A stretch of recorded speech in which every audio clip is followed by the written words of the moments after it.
مسواک منہ کی پاکی کا ذریعہ ہے اور موجب رضائے حق سبحانہ تعالی ہے۔ رسول اللہ صلی اللہ علیہ وآلہ وسلم نے فرمایا، جب بھی حضرت جبریل علیہ السلام آئے تو انہوں نے مجھے مسواک کرنے کے لیے ضرور کہا۔ خطرہ ہے کہ حضرت جبریل علیہ السلام کی بار بار تاکید اور وصیت پر میں اپنے منہ کے اگلے حصے کو مسواک کرتے کرتے گھس نہ ڈالوں۔ رسول اللہ صلی اللہ علیہ وآلہ وسلم نے فرمایا، اگر امت پر دشوار ہونے کا خوف نہ ہوتا تو میں ان پر ہر نماز کے لیے مسواک کو واجب قرار دیتا۔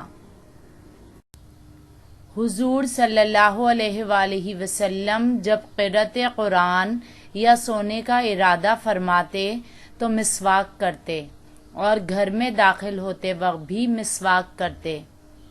حضرت عائشہ رضی اللہ تعالی عنہا فرماتی ہیں کہ حضور صلی اللہ علیہ وآلہ وسلم کاشانہ اقدس میں داخل ہونے کے بعد سب سے پہلا کام جو کرتے وہ مسواک کرنا ہوتا تھا، اور وضو اور نماز کے وقت بھی مسواک کرتے تھے۔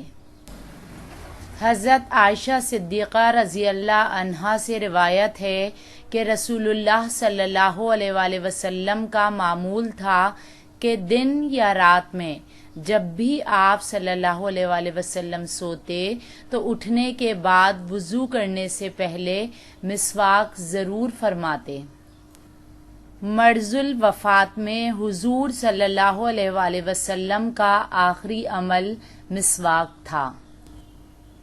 حضرت عائشہ صدیقہ رضی اللہ عنہا سے روایت ہے کہ رسول اللہ صلی اللہ علیہ وآلہ وسلم نے فرمایا، وہ نماز جس کے لیے مسواک کی جائے اس نماز کے مقابلے میں جو بغیر مسواک کے پڑھی جائے 70 گنا فضیلت رکھتی ہے۔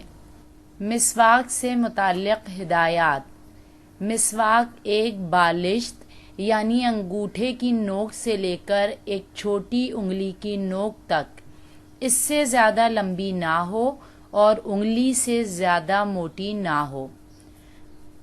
کم از کم 3 مرتبہ مسواک کرنی چاہیے اور ہر مرتبہ پانی میں بھگونی چاہیے۔ مسواک کرنے کا طریقہ یہ ہے کہ چھوٹی انگلی مسواک کے نیچے کی طرف اور انگوٹھا مسواک کے سرے کے نیچے اور باقی انگلیاں مسواک کے اوپر ہونی چاہیے۔ مسواک دانتوں میں ارزن یعنی چوڑائی میں اور زبان پر طولن لمبائی میں کرنی چاہیے۔ دانتوں کے اطراف اور جبڑے وغیرہ میں بھی مسواک کرنی چاہیے۔ جزاک اللہ خیرا کثیرا۔